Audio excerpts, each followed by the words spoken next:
Welcome to Tony McGee's Pro Football Plus. As you can see, we have brought back the ladies on the mic by popular demand. They told me if I did not bring them back, I couldn't do this show. We also brought a conclusion on who's going to the Super Bowl. Now, if you looked at the same game I looked at, somebody gave it away at halftime. We'll be right back to tell you why.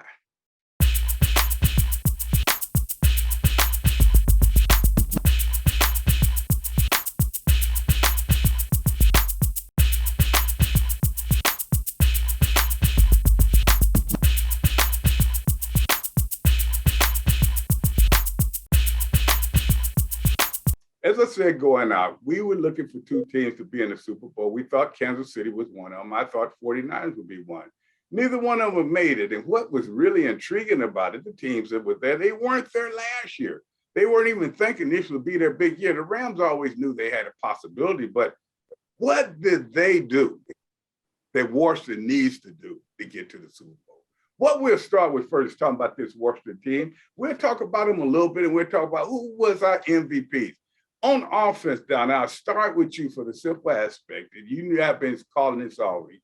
Terry McLaurin was very good, had over 1,000 yards, but he was our player of the year. Who else stood out on that offense? Well, you know, Tony, let me talk about what wasn't on that offense is a quarterback that can move this team forward.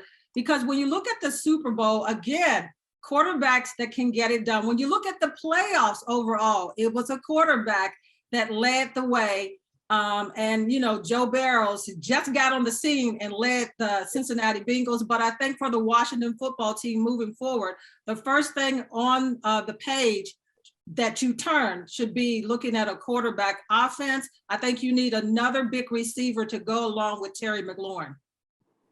Well, you know, as you look at it, and we were looking at what do they need in the draft, and any of you ladies can chime in. You are the superstars. Y'all don't have to wait to be asked.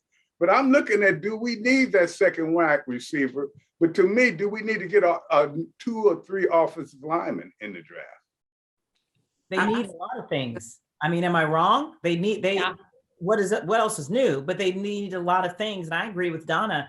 They have to get a quarterback.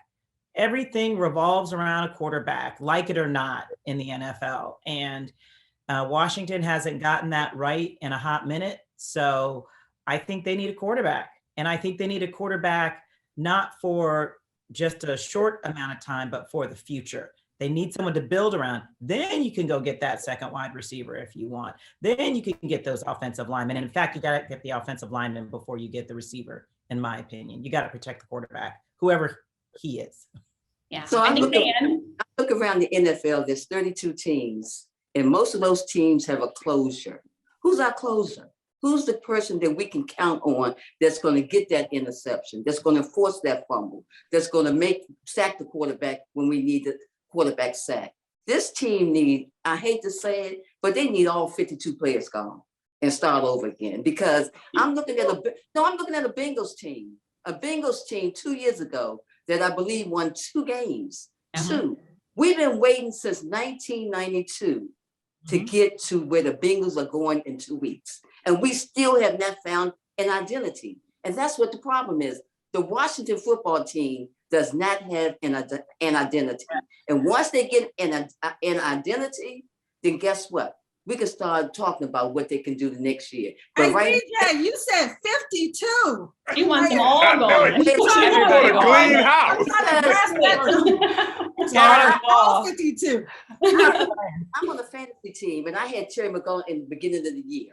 I don't know what happened to him later on in the year. Okay, in my fantasy league, we don't touch none of the Washington football players. But because he had a good year the year before, why not grab him? And then you look, and then they all disappear. So yes, until we can find out who we are, We don't know what direction we're gonna go in. You can't blame Terry McLaurin, though. You Yeah. can't. I'm not Did gonna all blame. he could. Terry did all he could. And I think, you know, going off of PJ's point, finding this team's identity. Right now, Washington is trying to make a house a home. And going back to what Diane said earlier, I think to make it a home, it does start with that quarterback position. Any house that you build needs a foundation. You can get all these bells and whistles and all of these fancy fixtures, but if you don't have a good foundation, you're not going to go anywhere. And so I think we know we've needed a guy that can get the ball down the field, a guy that can scramble more and really give us more flexibility into the offense. The reason why we're talking about Joe Burrow, and I think we should really rename January Joe Burrowary, because that's what he's did. He's owned January. It's because he's so good in the pocket. He can move and he makes things happen on the offense. And this is why the Bengals went from being the Bungles to now we're talking about who are they Bengals, because they're playing so well.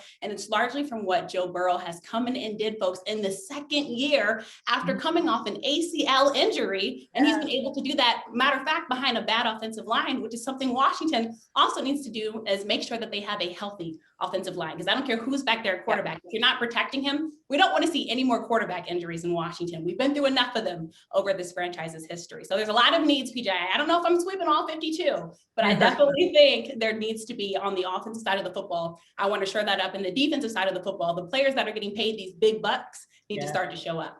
See, Well, you know what, Kelsey, I like that little Luther Vandross you put in there. A house is not a home. And you're right about that. They need to make a home, but let's talk about this. So what you ladies are saying is the best thing they need to do is, do they need to draft a quarterback or go out and get an established one, as the Rams did?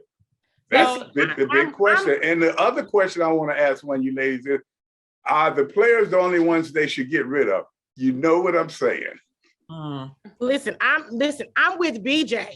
I'm with BJ. After the first couple weekends of the playoffs, I said, listen, and I went on social media and said this, that the Washington football team does not have one player that can execute in the way that we saw that these teams have executed in the last couple weeks. I'm a go BJ. Virtual high five, girl. I'm with you. I'm with you on that one. And let me tell you something. What the Rams did, they went out and got veteran players, like you were saying, Tony, at the quarterback position. Donna, one of the things that you said, that other receiver, they have an amazing receiver in Cooper Kupp, but what did they do? They went out and got Odell Beckham. They have what may be the best defensive player on defense in Aaron Donald. And then what did they do? They went and got Von Miller. So they went out and got the best. You knew that they were stacking up for this moment right here, and I love to see it.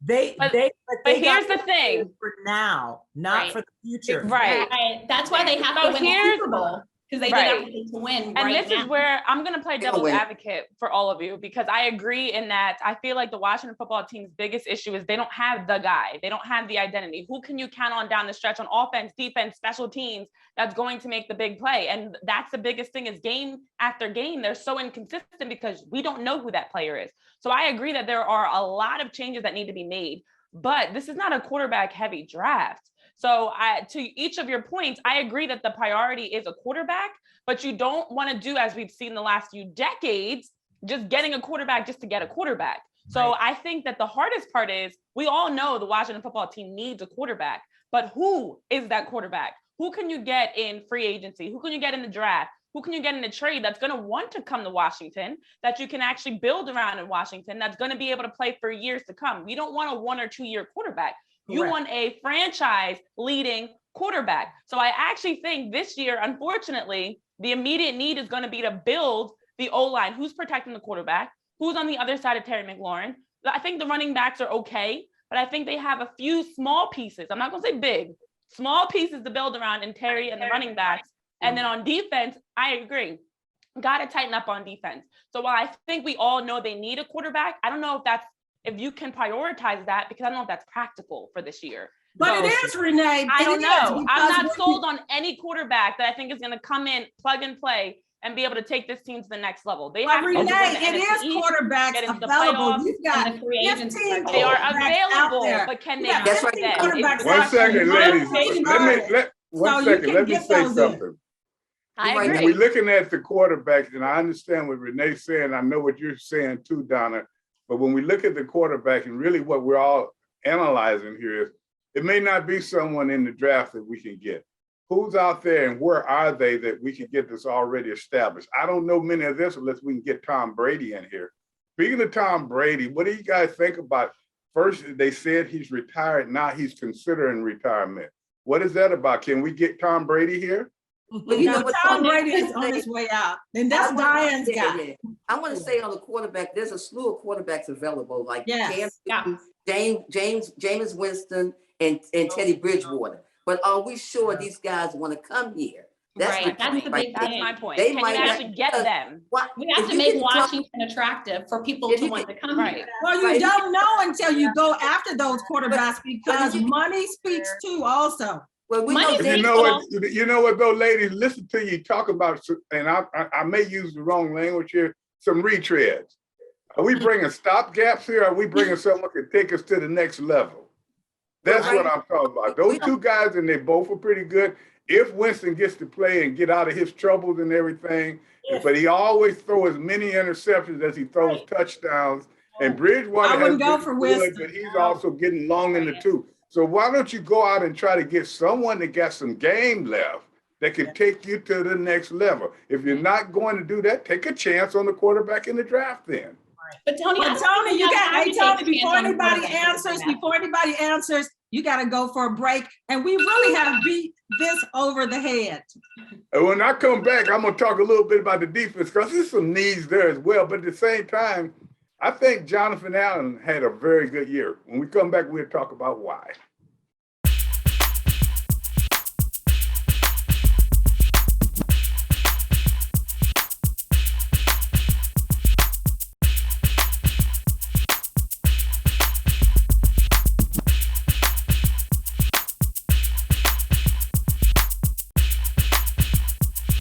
Now let's talk about the one part of the team that was almost perfect. Well, you know I'm lying when I say that, a team that don't go to the playoffs, but the defense was pretty good in times, but at other times they weren't good at all. And they were supposed to be the foundation of the team. Now, Jonathan Allen, when you have a defensive tackle that ended with 9 sacks, as many tackles as he had and things that he did, he had a very good year. But that's not good enough. You got 4 first-round draft choices up on the line of scrimmage. You got linebackers are starting to play, and you got a couple of other defensive backs you change position.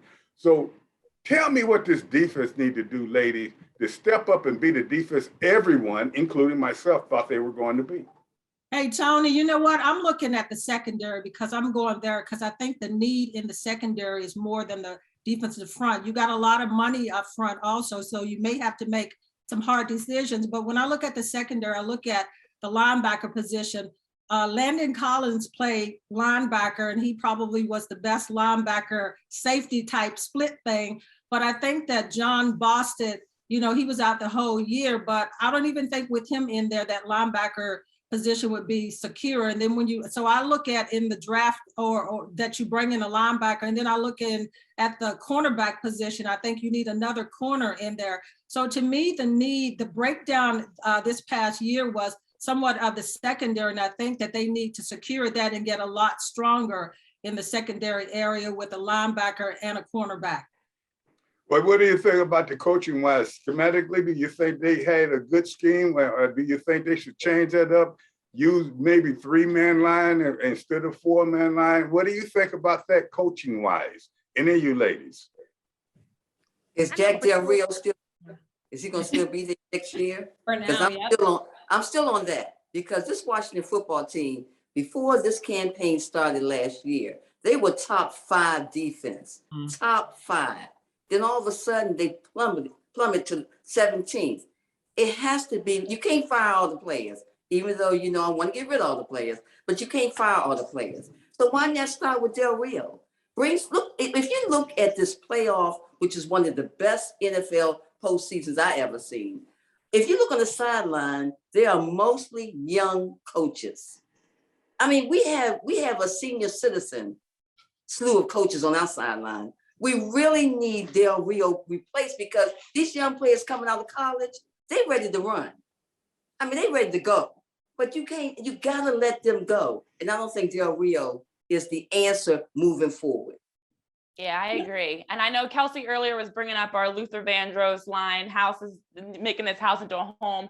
I think of this team as a fixer-upper, and we don't want to tear them down to the studs and start all over again. But you have to find, as we were talking about, looking for the identity, who are those key pieces that you can build around? I think Jonathan Allen on the defensive end is that. So I think you got to start looking at the foundation of this. Okay, who is somebody that consistently we feel as though is not doing their role? And I agree. I think it's Jack Del Rio. I think some of the defensive schemes were too predictable. They weren't able to make adjustments in games, and they became a team that went from this is a top defensive team in the league to a team that you're going to put up a lot of points on. You're going to be able to run through. So I agree the secondary has to change, but I think a bigger issue is Jack Del Rio, because this defense underperformed and underachieved. We expected on the offensive side, as we talked about earlier, some of these gaps, but the defense was supposed to be the rock of this team, and they didn't perform. So Jack Del Rio is the first change, in my opinion. Yeah. And I agree with you, Renee, on that, but I think I'll ask Candy this, and I'll ask other individuals. You can say Jack Del Rio, maybe schematically, he didn't do as well as he should have, but at the same time,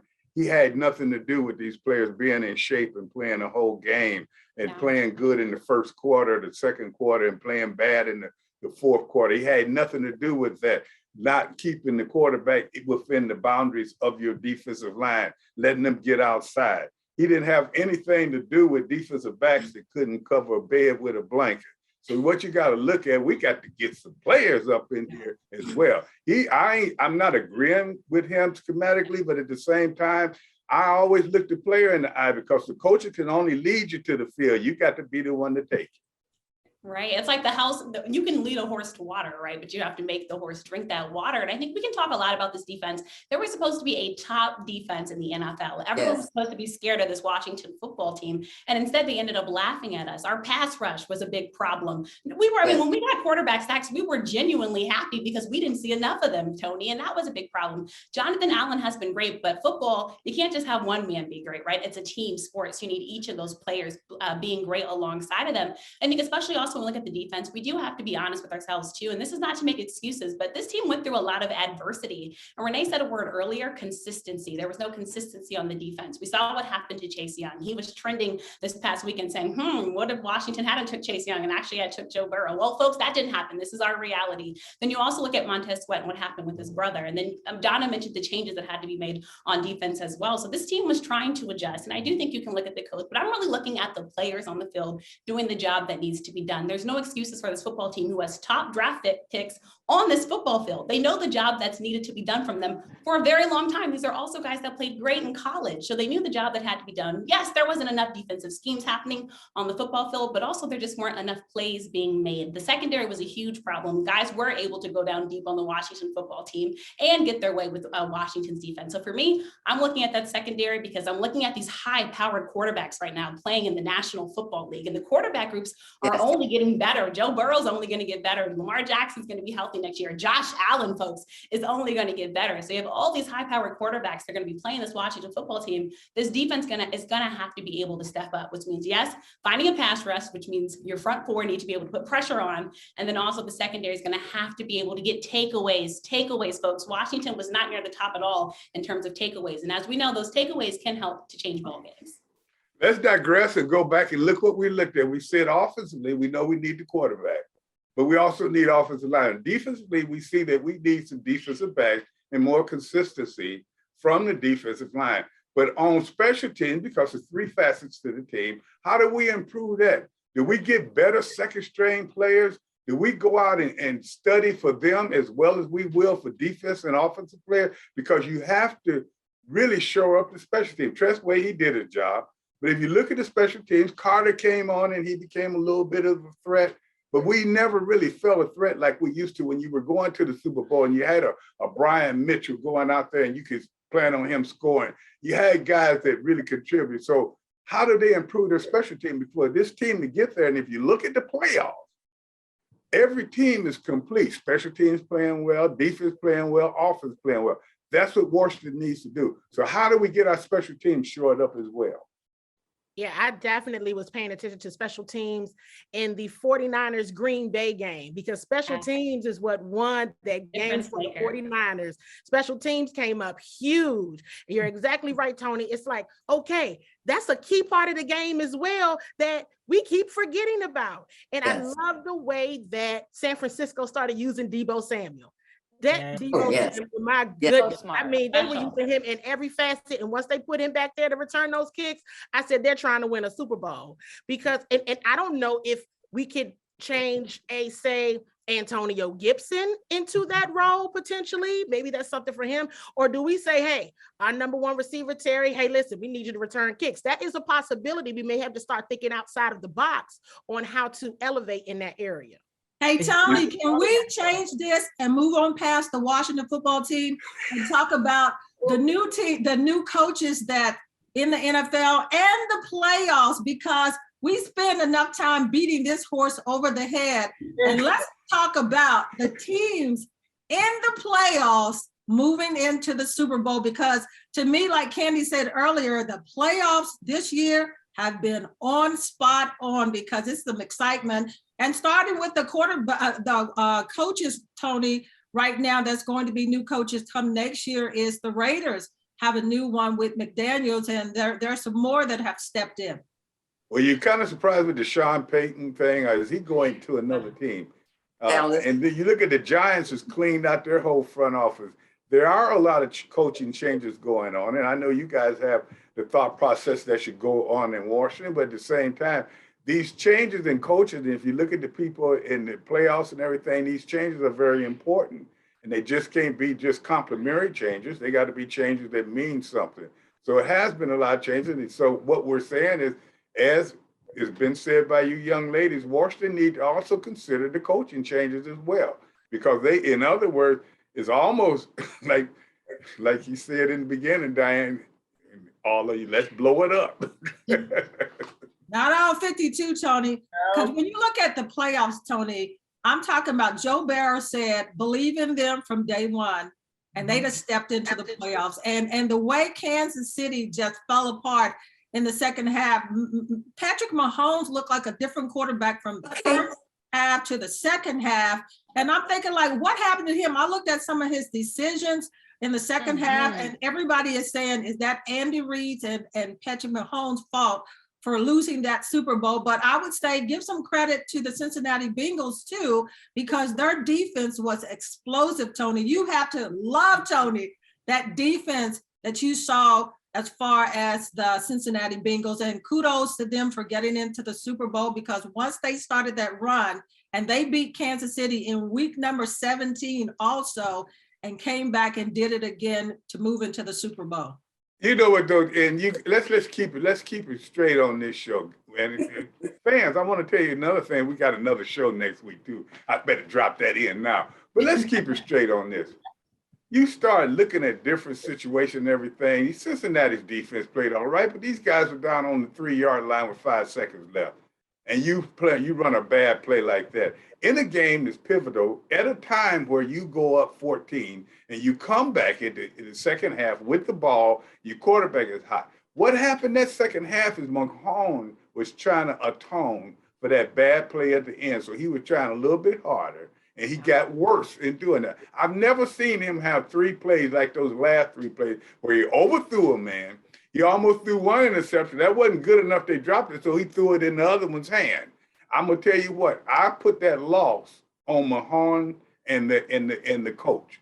They both made bad decisions. They should have took what they needed, and they win. When you get this far down, and when you're talking about if you want to get to the Super Bowl, if you guys will remember that all the Super Bowls this Washington team went to, even the ones I was on, if we had a Darrell Green there and we needed a score, we put the best cornerback in the league out there on punt return. That's what you have to do. You go all in. If you want to be the champion, you go all in at every position. And that's one thing that Coach Gibbs used to do. Every position on our team, he made that position feel like they were important and they were really the part that is going to win the Super Bowl. That's what this team doesn't have. twice So you I'm mentioned gonna say this. I'm gonna say Washington, that. and you mentioned Brian Mitchell and Daryl Green. Right. What does that tell you about special teams return men for Washington football? That you have to go that far back to name two that were Bingo. consistently impactful. It's a wrap. Yeah. To Candy's point, yes, let's look at special teams. Let's look at return man who can make a difference. I don't know the last time I saw that. I gotta say this. In the Kansas City and Cincinnati game, Kansas City started off in a Ferrari. They came out of halftime in a Volkswagen. Yes. I'm not knocking Volkswagens, but I'm just saying, what happened? I mean, it's like, honestly, this cannot be the same team.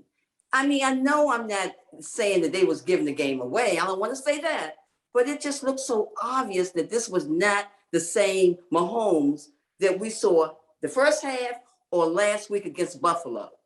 I mean, I was just shocked. I just thought maybe somebody robbed them and took the car and they couldn't get to the next. Basically. Yeah, it wasn't no Volkswagen. They were on a bicycle by the time the game was over. Yeah, they were walking. They were walking, Right. let's be honest.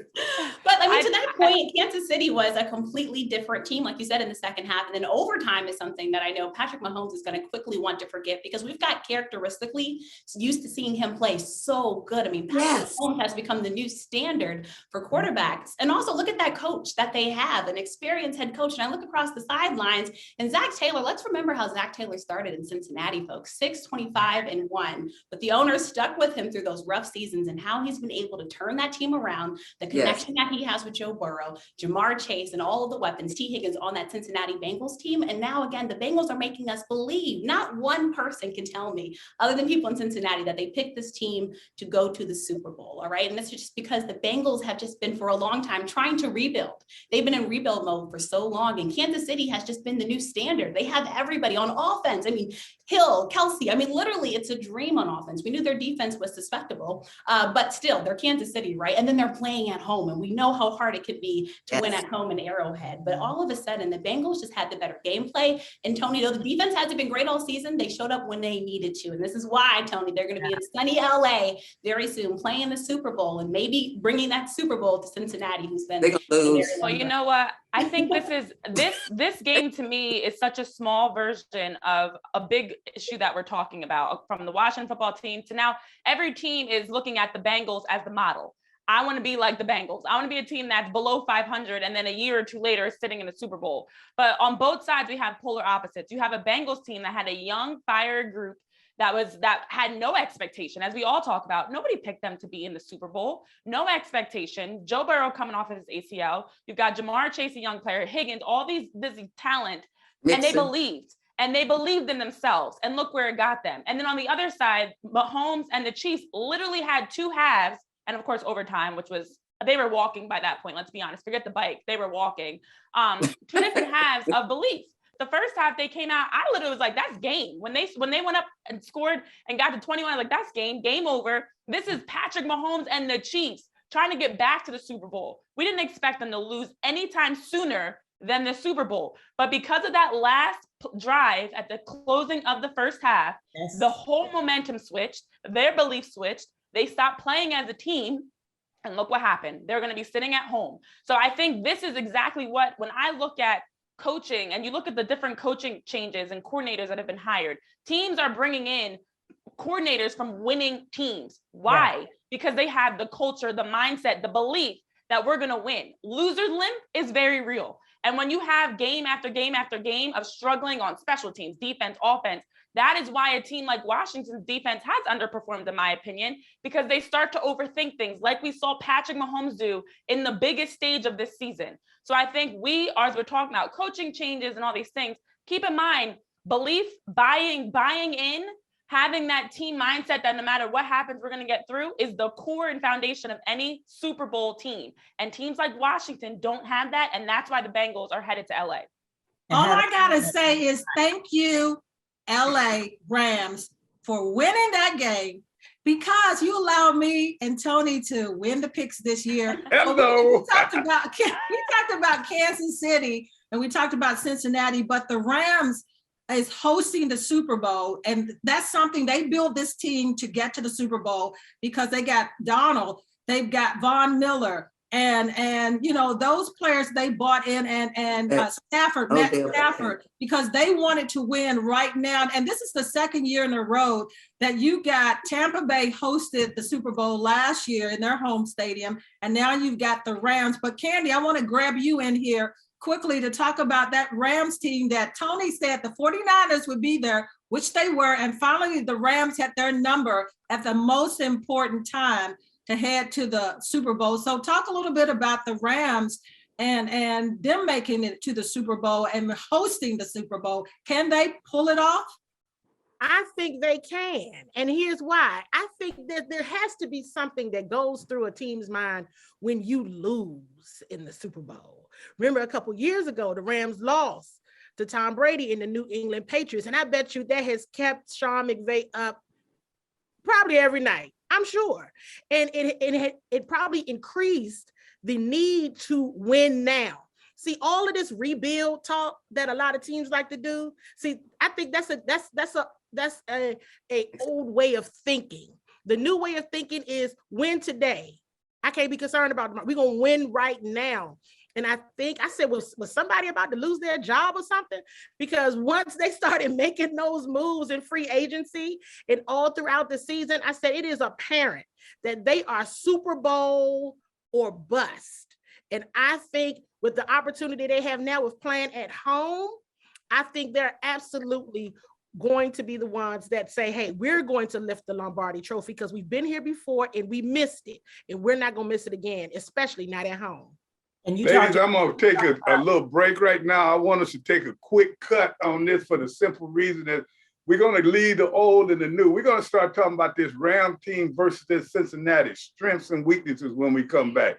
Who you think can win? We're all looking at the Rams right now, and they have built them a juggernaut, but at the same time, Cincinnati has shown they're not afraid of anybody. And when we come back, we may be talking about Cincinnati as Super Bowl champions. I never thought I'd hit myself in the mouth. We'll be back in a minute.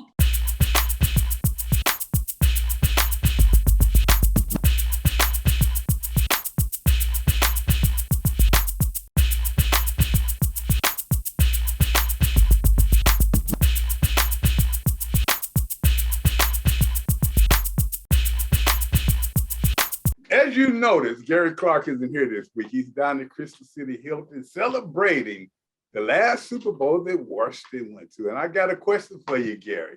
When you think back about this Super Bowl, and I tell you, I have one when I was way back, even though it was a long time ago. One thing I always remember, when we won, we were throwing Charlie Brown up in the middle of the crowd and everything, and the people were all around us, the stands were shaking. And it reminds me for the rest of my life, that scene right there is one of the things that put us in position. Everywhere you went, people was asking about that scene and what happened. I'm asking you, Gary Clark, what scene and what happened during the Super Bowl, what play or whatever that you remember that changed or made a big impact in your life? Wow. In terms of what this Super Bowl meant to me, it's about on the same par of Super Bowl 22. Super Bowls are just special things that you remember for the rest of your life. Me being able to win 2 of those Super Bowls, me being able to contribute in those Super Bowls, and then long after the Super Bowls have ended, I'm still, quite honestly, making a living based off of what those Super Bowls provided for me. It's helped take care of my family, it's helped take care of myself, it's allowed me to grow businesses that I never thought I could have as a younger man that I have now. Super Bowl 22 and Super Bowl 26, they were a game changer, not just for the game of football, but for Gary Clark himself. You know, that's a great answer, Gary. Now, one thing I would like to know, and one thing we did never know in Super Bowl 17 until right at the end that we were going to win. And I'll tell you another thing I remember about that. In that Super Bowl, I played both ways. I'll tell you how that happened. I was on defense. George Stark, after Riggins ran the touchdown, he forgot to go out for the kick up for the extra point. So I went out and played tackle. See there? Played both ways. But G, you just look back, and when did you guys know you had it in hand? We didn't even know it until the end. And that game, you just blew them away. When did you know that there's no way they could come back? The game was finally in hand after Mark Rippon hit me with a 30-yard touchdown pass. Scram 7, one-on-one coverage. Buffalo had went down and scored before we had this drive. They score, we get the ball, we march the ball right back down the field, and we put the dagger in their heart. After that touchdown, I knew the game was over and that Mark Rippon was going to Disneyland. Hey, Gary, the 91 Super Bowl team was built to win. What made them so special that all the pieces fit so well? I think the pieces fit so well together because we were good in all facets of the game. We had a great defense, the national defense. We had a great offense. Mark Rippon was our quarterback, the posse, the Hogs, and we had three of the best running backs in the league, period. And our special teams would be Mitch, come on, it was unstoppable. Every facet of the game was on point, and we knew that we were a special team. Hey, Gary, I talked to some of your teammates, and they said that leading up to the Super Bowl, that Coach Gibbs had some very hard practices, even more than the actual game. Were you puzzled by the practices being so hard? The practices leading up to Super Bowl, oh my gosh, they were like a war. It was like we had 5 Super Bowls, a Super Bowl each day. But it made the Super Bowl itself very easy because once we were battle tested way before the game started. And we were on a mission, and the mission was completed. Now, Gary, let's go back a week before the Super Bowl. Mark Rippon sprains his ankle. The whole city is scared, nervous, and wondering if he'd be able to play. Now, of course, he was playing behind the best offensive line in football, so he could probably sit in the pocket all day. But do you think the sprained ankle bothered him in that game? I'm sure it did. I'm sure the sprained ankle bothered Mark. But you got to remember, this is a Super Bowl. Pain is just mental, and you block that out. And we had the Hogs. The Hogs were on fire. He only had been sacked 7 times the whole year. 7 times. Like, his uniform was clean. They didn't even have to dry clean it. They didn't have to do anything to it. And Mark is such a mental guy. Like, he is one of the smartest quarterbacks I ever had a chance to play with. He's brilliant when it comes to game calling. And quite honestly, Coach Gibbs, 65% of our plays was checked with me. So I knew sprained ankle, broken leg, it did not matter. Whatever happened, he was going to show up, he was going to play, and he was going to ensure that we won that Super Bowl. That's the reason why he was the MVP for that Super Bowl. He was geared up to do it. Gary, it's been 100 years, but I got to ask you this question. That's the longest time that it's been since we won the Super Bowl. But here it is. You guys went 17-2 that season and 7-1 on the road. This is my question to you. Do you think that Super Bowl winning team was one of the greatest teams ever to play? I think this Super Bowl winning team was the best Super Bowl team to ever play. If you go back and you look at that team and what it did throughout the course of the season, many of our games were over by halftime. The defense shut out 3 shutouts during that season. That's unheard of. 3 shutouts to NFL teams during that season. Special teams, B. Mitch dominated. The blocking on the special teams, the setup for B. Mitch, it was spectacular. Chip Lowmiller, come on, give me a break. Kicking everything that he touched. He booted away and he scored 3 points, 3 points, 3 points. Sometimes he almost could win a game by himself. It was the best team in the NFL playing the Super Bowl, bar none, period. Gary, good to see you again. And of course, everyone is sort of excited about looking back at that Super Bowl win. It was a big time for Washington. I know from covering the team what Joe Gibbs has meant to Washington football. What was he like leading up to the Super Bowl in preparation for such a big game? It's funny, the preparation we had for the Super Bowl was typically the same preparation we had for every game. That's a Joe Gibbs coach football team. He prepares you for every possibility that could possibly happen in that game. So coming off of a 14-2 season, regular season, kind of like flying through the playoffs, we knew that the formula that he had created, that we had been doing every single game, worked.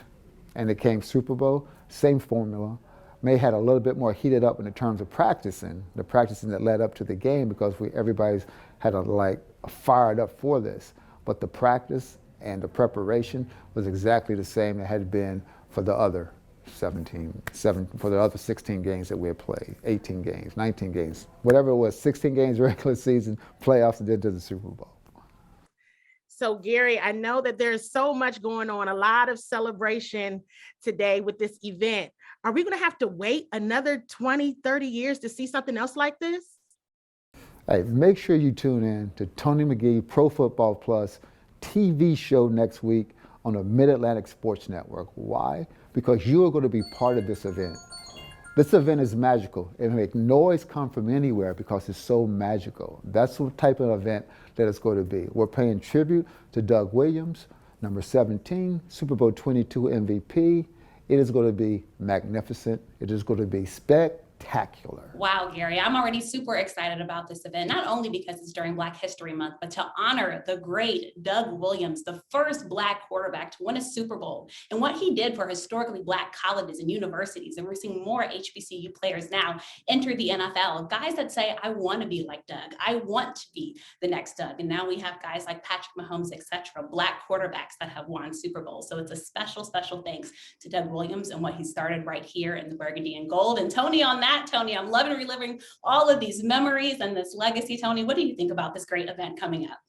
Well, you know what really just makes me think about this is how it used to be back in the 80s and the 90s, where it was regular for us to be going to this playoffs, regular for us to go to the Super Bowl, regular to be a good team. Now here we are 20 years talking about, will we see this again? That's what it makes me think about. So as you guys said, two years ago, Cincinnati was terrible. Now they're in the Super Bowl. Washington has to take a look at what they did and try to do that again.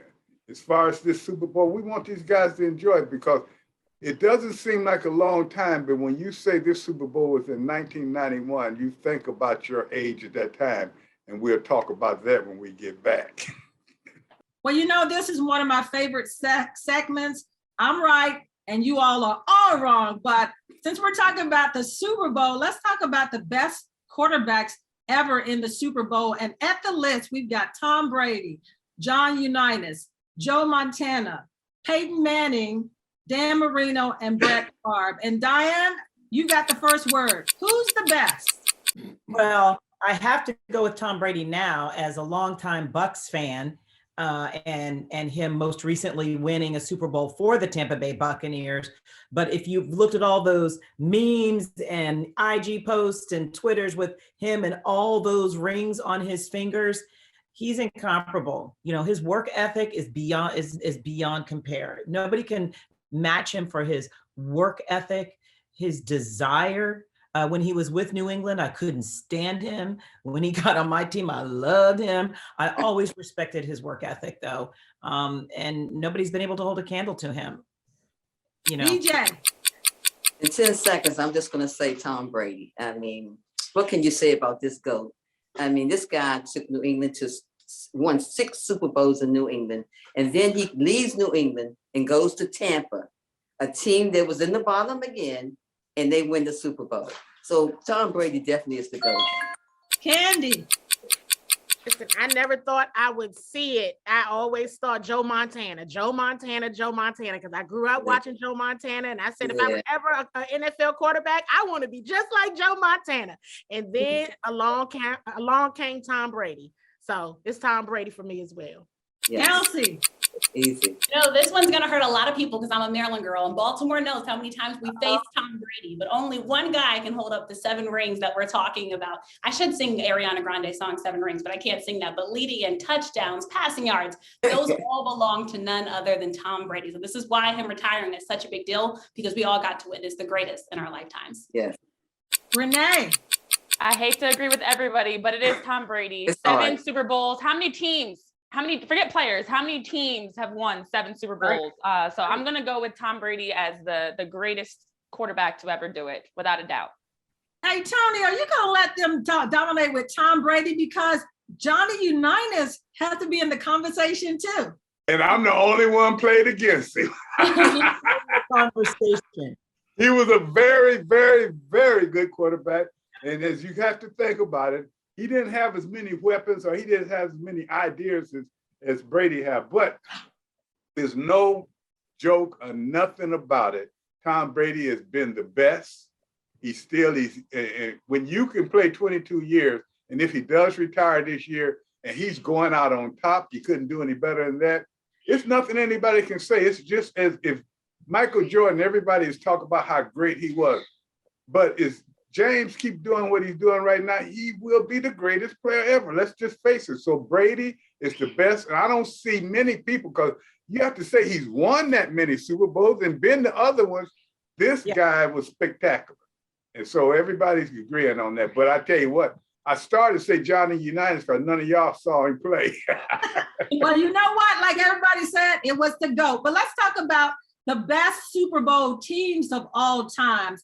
So was it the 1972 Miami Dolphins who went undefeated, the only team ever to be undefeated in the whole season? Was it the 1989 49ers, the 1985 Chicago Bears, the 1996 Packers, who didn't even have a 1,000-yard rusher or wide receiver, or the 1999 Rams? So Diane, I'm coming right back to you.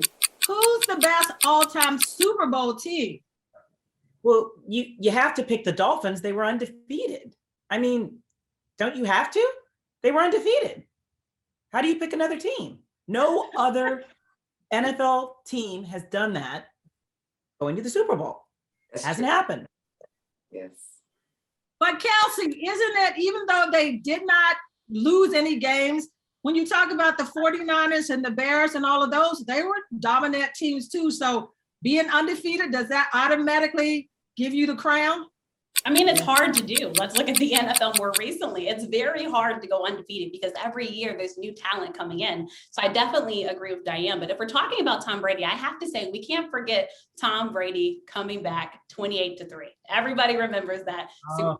I do have to mention that, but I agree, the Dolphins, phenomenal team. But as a Maryland girl, I personally like the 2000 Ravens because they showed that defense can win championships. Well, you know, the Ravens and the Tampa Bay, the New England teams, they're not in this conversation. Those. Talk to me, Renee. Well, I love to stir the pot, and so I'm going to do just that because we are talking Tom Brady. So naturally, and Diane knows exactly where I'm going with this, I've got to go with a team that you clearly forgot, but it's okay because I'll bring them into the conversation. The 2018 Philadelphia Eagles knocking off Tom Brady. The last team to beat Tom Brady in the Super Bowl. I don't know how you skipped over them because to me, best Super Bowl team, how are we characterizing that? Is it by record because it's the Dolphins? Is it by a crazy result, unexpected, unsung underdog Cinderella team? That's the Eagles winning their first ever Super Bowl, and to be able to knock off the GOAT in the Super Bowl in all that we saw, the Philly, 2018, clearly the best team, but that's for a different reason. If we're going based on record, I guess I will agree with Diane, which we don't always do, and say the Dolphins. Okay, BJ. I love your passion, Renee. Just want to say this. Any team, Miami, of course, they went undefeated, but I'm always thinking about the Pittsburgh Steelers. I got to put them in this. The Pittsburgh Steelers, every time they went to the Super Bowl, they won just about every time. And I think about the Lynn Swan, the John Stallworth, the Terry Bradshaw, the Franco Harris. Those were some dynamite teams back then. Yes, Miami did it undefeated, yes. But when you talk about grinding it out, I got to go with the Steelers. They took their lunch pail to work. Yeah, Candy. Yes. I mean, I guess like y'all said, by record, it would have to be the Dolphins, like by just record. But I must say, the 1989 San Francisco 49ers, I was a child, but I definitely remember watching that game and watching, like, that was when I really, really, really got into football. And I was like, oh my gosh, like I was just saying, I want to be like Joe Montana if I was ever an NFL quarterback. Yeah. But that was exciting and that was fun. And I was really, when I really started to love the game of football. So I'm gonna go with the 89 49. Hey, Tony, you know what? You know all of these things as far as all the teams that I shouted out. So I'm gonna leave the last word to you, Tony. You've got about 2:35 left in the show. Well, I'm gonna tell you what, being in 2 Super Bowls and knowing one thing about it, when you can go into a Super Bowl with a 0 on the loss side and you come out with a win, you are the best. It's very seldom at any team, if you look back through the record, have been gone undefeated for the season. Plus, there's Dolphins have 3, 4, 5, 6, 7, or 8 individuals on that team that's in the Hall of Fame.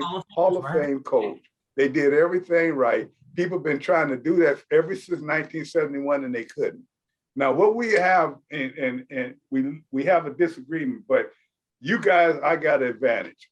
I played against all those teams, so I can tell you that Dolphin team was very, very good. I go with them. Now, speaking of very good, the 91 Washington team is celebrating. They have a big celebration, and we'll be showing that next week. We have a couple of more shows. We want you to come back. Ladies, I just have to tell you, they've been on me all week to bring you guys back, and you performed very, very well, and we'll be doing this again. But fans, it's always you that make it happen. We look at this show, we look at what we do, we try to improve ourselves, but at the same time, if you don't watch it, it does no good. So just keep telling us what we're doing wrong. We're going to keep coming back and try to do right, because we want to be known as the best ever. So as I always say. No, Tony, you can't go yet. The podcast is coming up. You and I got a podcast coming up, and Tony and I finished the season tied for the pick. Oh, you just had to get that in, didn't you? I let her tie, fans. I let her tie. Congratulations. Just drop that in there, Donna. I love it. Y'all. Proud of And you. ladies, just go and be safe. Enjoy. Keep really looking at the sports, because we want the females to realize that you're just as important, you're just as good as we are telling the sports. And that's why we had this show, a second one, because everybody demanded it. And I just want to tell you, it was outstanding. And fans, you've been outstanding too. No goodbyes in the minute.